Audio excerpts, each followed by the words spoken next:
Pastor Marcel Keller, the pastor of the Antioch Missionary Baptist Church.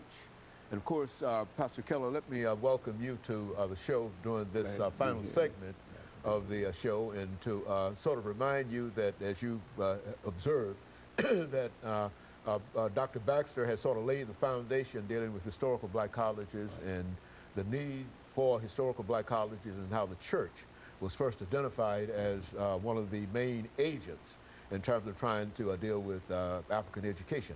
Let's have you, Reverend Keller, from your own experiences, talk about some of the things that you have seen recently dealing with efforts to try to finance African American historical black institutions, and some of the things that you've done personally. Well, as we all know, that when it comes to African American education, the church has been its foundation. When we look just locally here, when I think about Meharry, I think about its original site, which is located over on First and Chestnut Street in the, say, Hubbard area over there. When I think about Fisk, I think about the early days of following slavery and this kind of thing, and the idea of educating the newly emancipated Negro. And then when I think about Tennessee State, I'm always reminded of one of our outstanding citizens, Henry Allen Boyd, whose statement was that the state knew that they were not going to build but one institution for blacks in the next 100 years, and that it should be here in Nashville. And then when we think about American Baptist Bible College, or American Baptist College, one has to go all the way over to the Vanderbilt area and think about the old Roger Williams Institute. Well, this is an outgrowth of the Roger Williams Institute, which was located over there in the Vanderbilt Peabody area.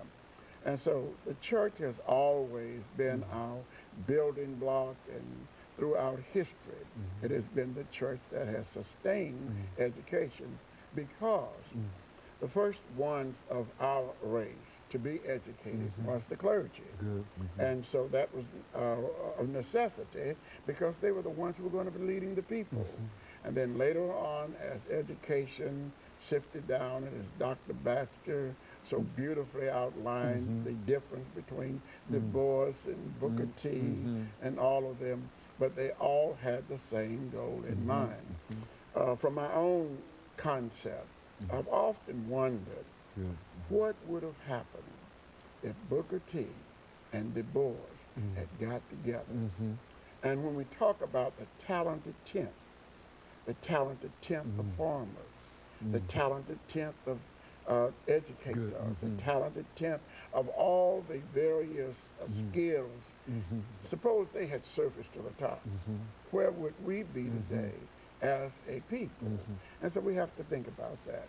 You know, Reverend Keller, I know that at one time you were the leader of the Interdenominational Ministerial Association. Right. And at one time you came up with a program that would bring historical black colleges and churches to a closer alignment, and that these historical black colleges would be able to perhaps create a financial resource from these churches. Let's talk about your concept in reference to that, and how you might be able to apply that concept even today.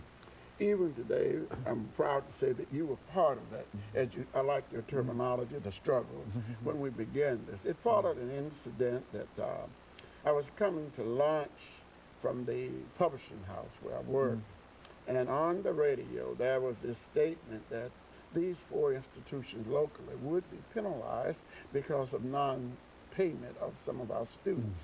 So we came up with the idea of the College Trust Fund. The College Trust Fund was designed to help a student at each institution. We have been very fortunate in doing that. We give a scholarship of $1,000 annually to some student at these 4 institutions. We're looking forward in the future to raise the amount of the scholarship.